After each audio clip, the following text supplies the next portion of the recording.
네, 오늘은 에스더 4장 1절에서 17절까지의 말씀 본문으로 함께 묵상을 나누도록 하겠습니다.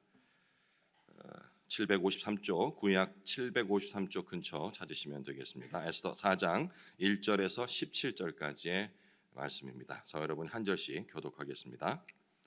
모르드게가 이 모든 일을 알고 자기의 옷을 찢고 굵은 베옷을 입고 재를 뒤집어 쓰고 성중에 나가서 대성통곡하며 대궐 문 앞까지 이르렀으니 굵은 베옷을 입은 자는 대궐 문에 들어가지 못함이라. 왕의 명령과 조서가 각 지방에 이름에 유다인이 크게 애통하여 금식하며 울며 부르짖고 굵은 베옷을 입고 재 누운 자가 무수하더라. 에스더의 시녀와 내시가 나와 전하니 왕후가 매우 근심하여 입을 의복을 모르드에게 보내어 그 굵은 베옷을 벗기고자 하나 모르드게가 받지 아니하는지라. 에스더가 왕의 어명으로 자기에게 가까이 있는 내시 하닥을 불러 명령하여 모르드게에게 가서 이것이 무슨 일이며 무엇 때문인가 알아보라 하매 하닥이 대궐 문 앞 성중 광장에 있는 모르드게에게 이르니 모르드게가 자기가 당한 일과 하만이 유다인을 멸하려고 왕의 금고에 바치기로 한 은혜 정확한 액수를 하닥에게 말하고 또 유다인을 진멸하라고 수산궁에서 내린 조서 초본을 하닥에게 주어 에스더에게 보여 알게 하고 또 그에게 부탁하여 왕에게 나아가서 그 앞에서 자기 민족을 위하여 간절히 구하라 하니 하닥이 돌아와 모르드게의 말을 에스더에게 알림해 에스더가 하닥에게 이르되 너는 모르드게에게 전하기를 왕의 신하들과 왕의 각 지방 백성이 다 알거니와 남녀를 막론하고 부름을 받지 아니하고 안뜰에 들어가서 왕에게 나가면 오직 죽이는 법이요 왕이 그 자에게 금규를 내밀어야 살 것이라. 이제 내가 부름을 입어 왕에게 나가지 못한 지가 이미 30일이라 하라 하니라. 그가 에스더의 말을 모르드게에게 전하매 모르드게가 그를 시켜 에스더에게 회답하되 너는 왕궁에 있으니 모든 유다인 중에 홀로 목숨을 건지리라 생각하지 말라. 이때에 네가 만일 잠잠하여 말이 없으면 유다인은 다른 데로 말미암아 노임과 구원을 얻으려니와 너와 네 아버지의 집은 멸망하리라. 네가 왕후의 자리를 얻은 것이 이때를 위함이 아닌지 누가 알겠느냐 하니 에스더가 모르드게에게 회답하여 이르되 당신은 가서 수산에 있는 유다인을 다 모으고 나를 위하여 금식하되 밤낮 3일을 먹지도 말고 마시지도 마소서. 나도 나의 시녀와 더불어 이렇게 금식한 후에 규례를 어기고 왕에게 나아가리니 죽으면 죽으리이다 하니라. 모르드게가 가서 에스더가 명한 대로 다 행하니라. 내가 왜 여기 있지? 왜 지금 이 일을 해야 할까? 라는 질문 가끔 하시죠, 그죠? 이끌려서 어떤 자리에 처하게 됐던지 혹은 본인이 처음에는 확신을 가지고 일을 했지만 어떤 순간 이게 맞나? 라는 의문들을 살면서 가끔 갖게 됩니다. 특히 고난과 위기의 순간 내 인생의 의미 그리고 목적을 대부분 다시금 떠올리게 되죠. 오늘 에스더는 바로 이런 상황, 이런 질문 앞에 섰습니다. 하나님은 그의 이름이 한 번도 등장하지 않는 이 책 에스더서를 통해 하나님의 이름이 사라진 것 같은 세상에서도 당신의 섭리는 여전히 움직이고 있음을 매일 아침 우리에게 전하고 있습니다. 지금으로부터 2400여 년 전 에스더의 이야기지만 바로 이 시간 2025년을 살아가고 있는 우리 시대의 이야기이기도 합니다. 점점 더 세상은 하나님을 멀리하고 심지어는 제거한 상태로 살아갈 수 있다라고 사람들에게 얘기를 합니다. 신은 없다라는 말은 아주 오래된 명제이기도 하지만 특히 지금 같은 시대는 더욱더 그런 것 같습니다. 목사님께서 항상 말씀하시는데 우리가 과학을 배척할 필요가 없다. 과학 역시도 하나님께 주신 것이기 때문에 저는 100% 그 말에 공감하지만 세상 사람들은 과학적이라는 것과 신앙은 같이 갈 수 없다라고 생각을 합니다. 아주 셀럽이라고 그러죠. 사람들에게 많은 영향을 미치는 그런 뇌인지 과학자가 나와서 영혼이라는 건 없다.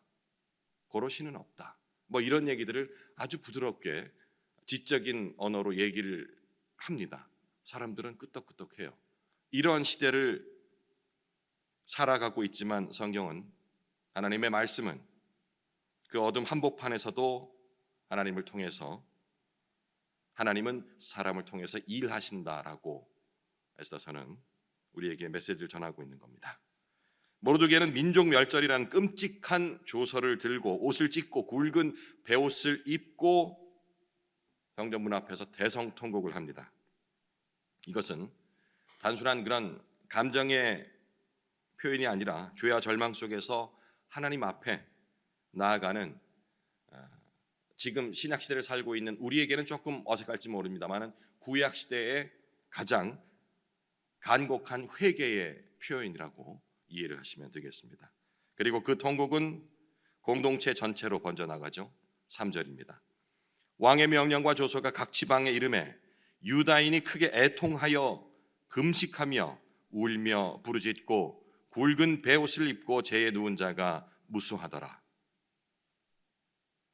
이 구절을 통해서 진정한 회개에 대해서 우리가 다시 한번 생각해 볼 필요가 있습니다. 회개라는 단어는 우리 기독교인들은 참 많이 쓰는 단어이기 때문에 어느 순간 그냥 일상적인 용어로서 내 마음에 울림이 없는 단어로 사용될 때가 많거든요. 그런데 오늘 이들이 하는 회개, 그리고 진정한 회개란 무엇인가를 생각할 때에 개인의 감정으로 시작을 하여서 진정한 회개는 공동체적 회개로 이어지게 됩니다. 1907년 우리나라, 지금은 이북이죠, 평양에서 있었던 그 평양 대북 운동의 시작은 바로 어떤 한 장로의 회개로부터 시작이 됐습니다. 기억하시죠? 그 개인의 진정한 회개는, 그 회개가 진정한 것이라면 공동체적 회개로 이어지게 된다는 것. 바로 이 3절, 방금 읽었던 이 3절 역시 모르드게 회개를 시작해서 온 민족이, 유다 민족이 함께 공동체적 회개로 이어지는 것을 우리는 확인합니다. 이것이 바로 교회의 사명이라 할 수 있겠습니다. 세상의 위기 앞에서 세상이 아닌 하나님 앞에 먼저 애통하는 공동체가 되어야 한다는 것입니다. 개교의 주의 멀리해야 합니다. 나만 잘하면 돼, 우리만 잘하면 돼가 아닌, 조금 더 확장한다면 우리가 이 애통한 이 시대를 놓고서 정말 우리 전체 교회로 봤을 적에는 우리 교회가 개인이 될 수 있겠죠. 우리의 진정한 회개가 주위로 확산되어질 수 있다라는 것, 이게 바로 진정한 회개의 특징입니다. 마태복음 5장에 애통하는 자는 복이 있다라는 예수님의 가르침 역시 이들의 애통과 영적으로 연결되어 있습니다. 이들은 민족의 멸절과 공동체 위기 때문에 애통을 하지만 예수님은 죄와 세상의 타락 그리고 하나님과의 단절 때문에 애통하라 라고 우리에게 말씀하십니다. 그러니까 애통의 대상이 민족에서 온 인류로 확장한 것이라 생각할 수 있겠죠.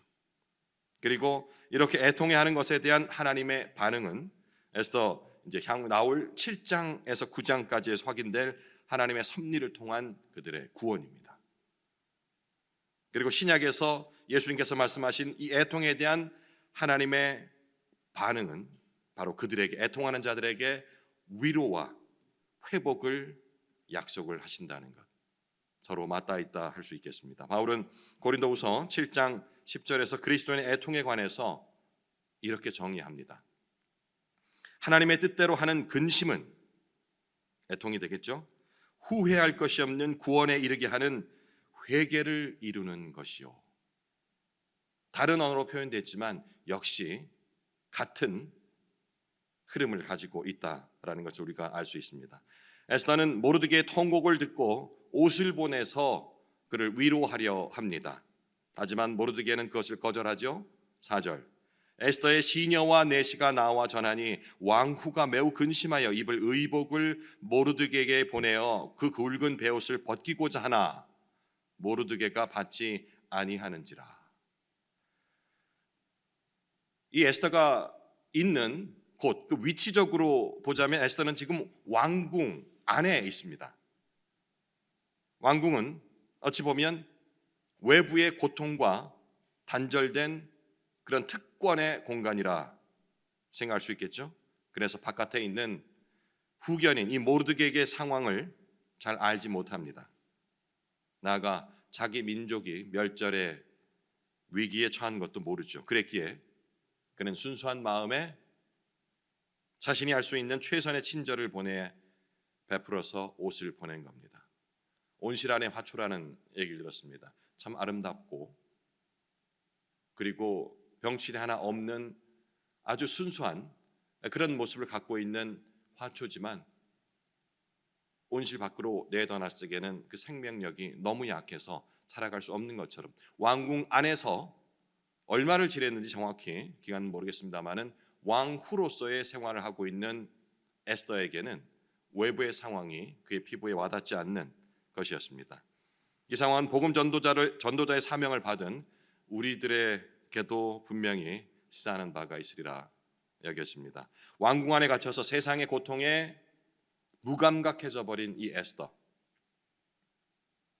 자, 우리에게 적용한다면 교회라는 울타리 안에서 보호받으며 꿀송이보다 더 단 말씀을 매일같이 아무의 방해도 없이 접할 수 있는 환경에 있는 우리, 안전한 신앙생활을 누리고 있는 우리, 뭔가 이렇게 평행을 이루고 있는 것 같지 않습니까?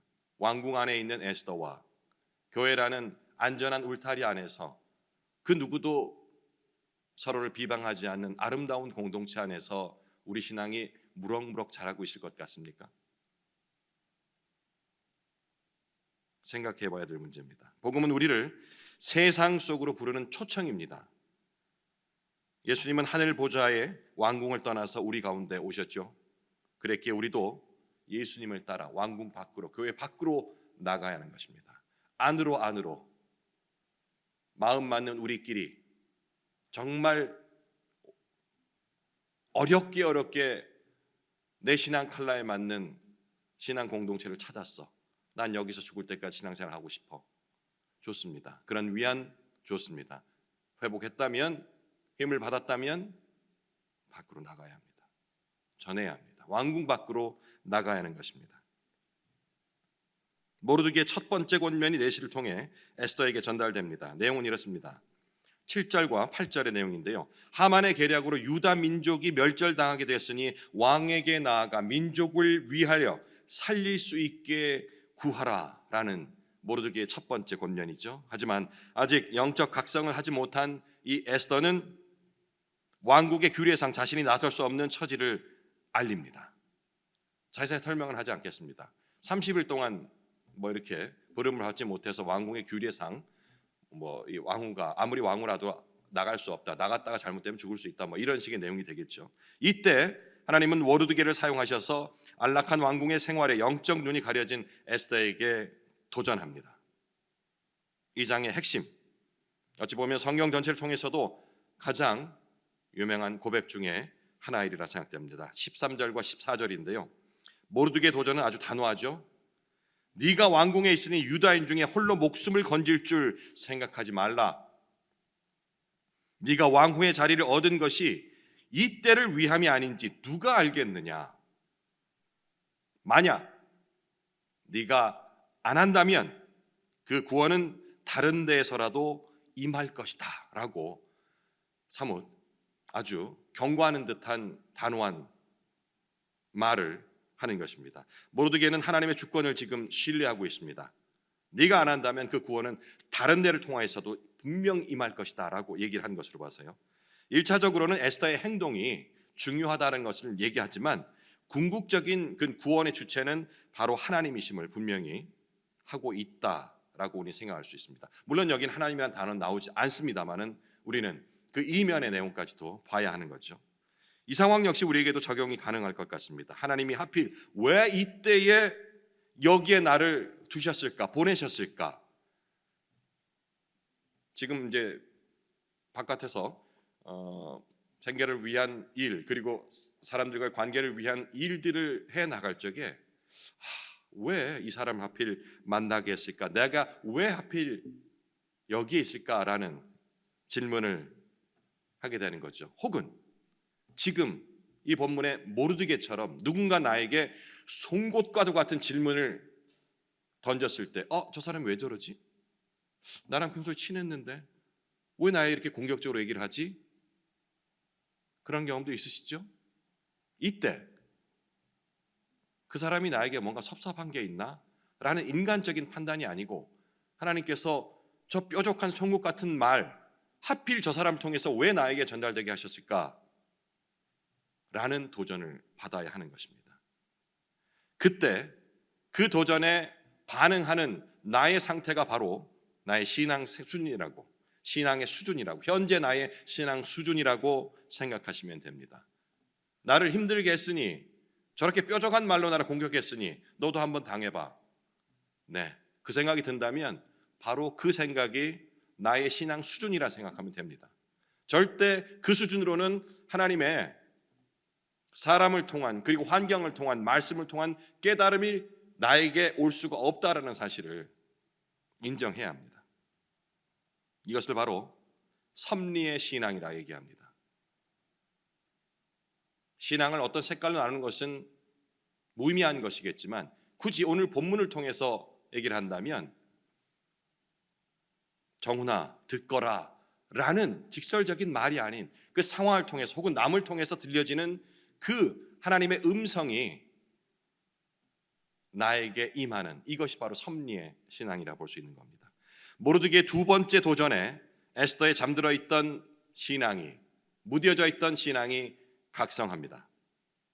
그리고 결단과 부탁과 고백을 하죠. 16절의 내용입니다.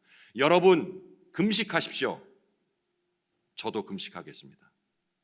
그리고 이제 내가 왕에게 나아갈 것인데 만약 이 일로 내가 죽게 된다면 기꺼이 죽겠습니다.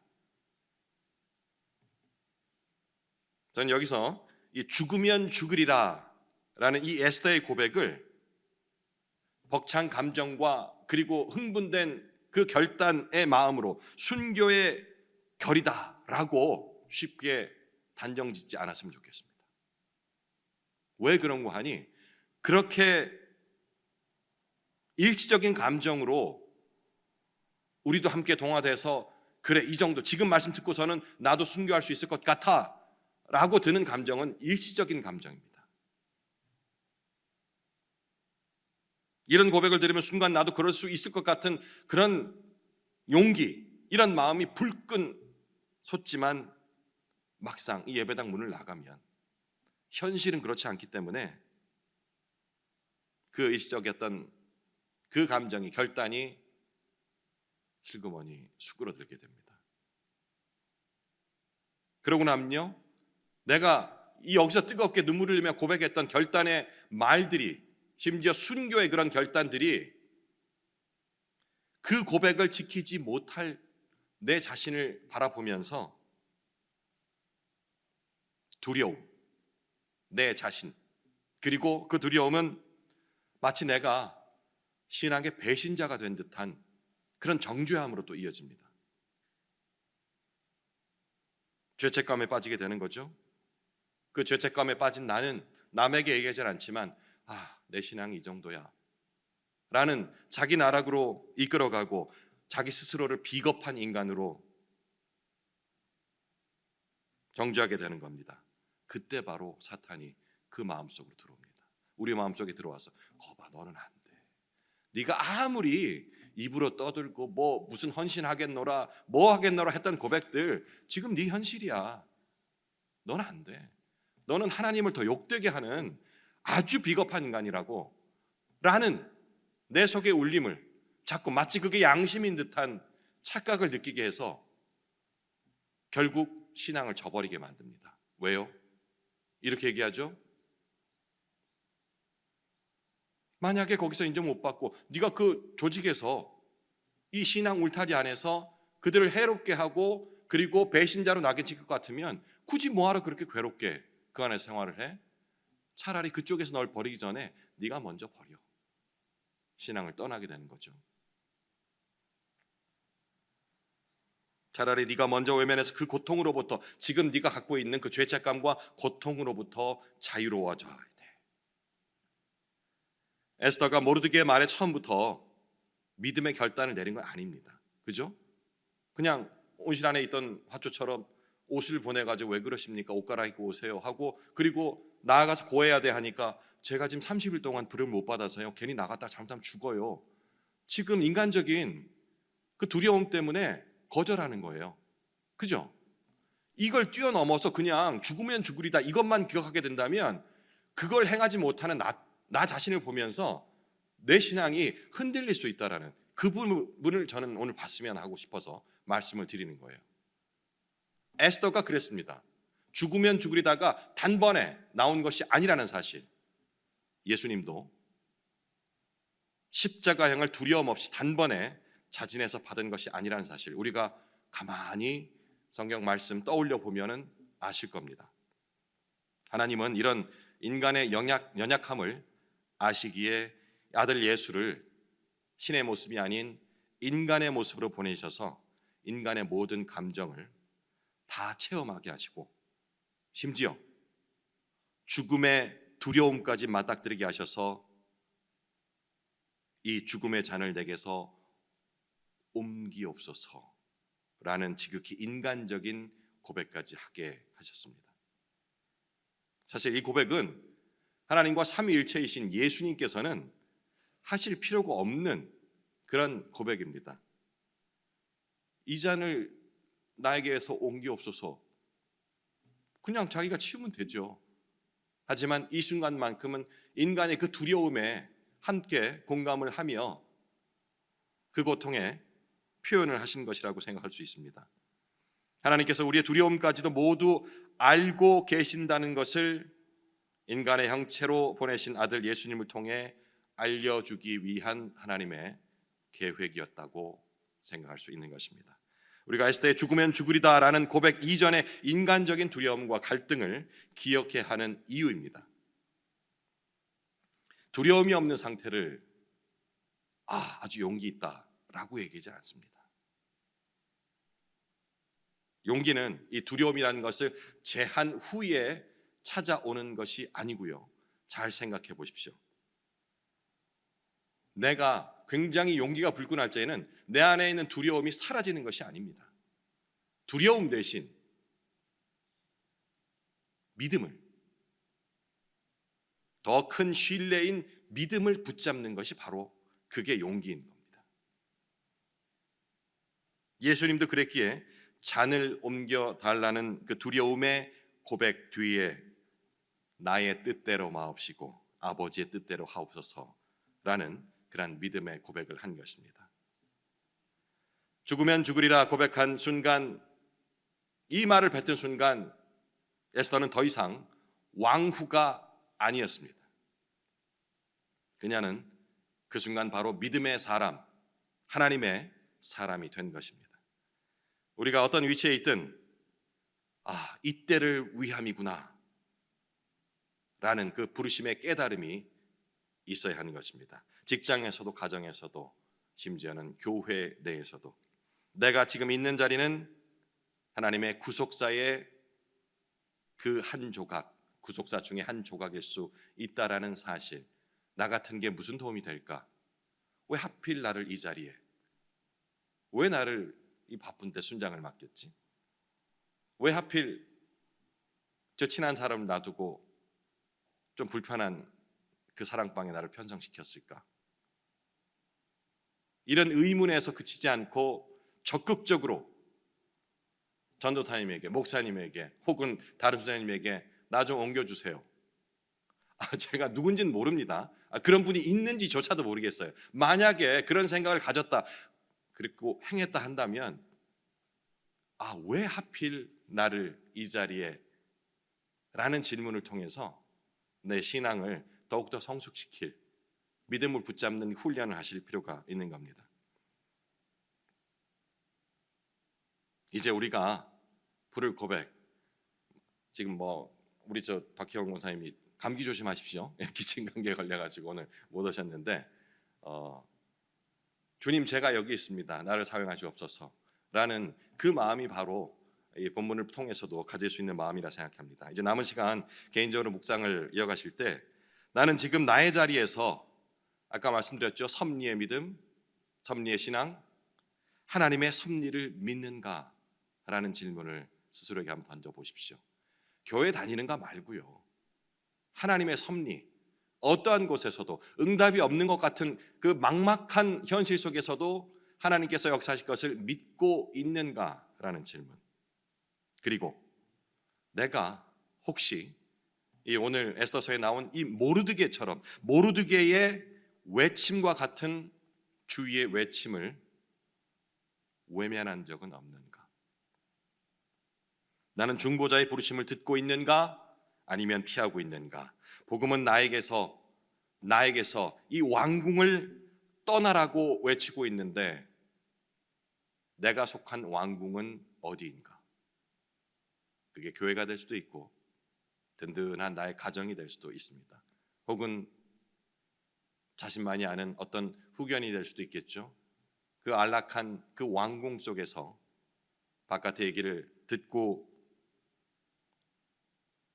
못 듣고 있는 것은 아닌지라는 부분들을 남은 시간 개인적으로 묵상 이어가시기 바랍니다.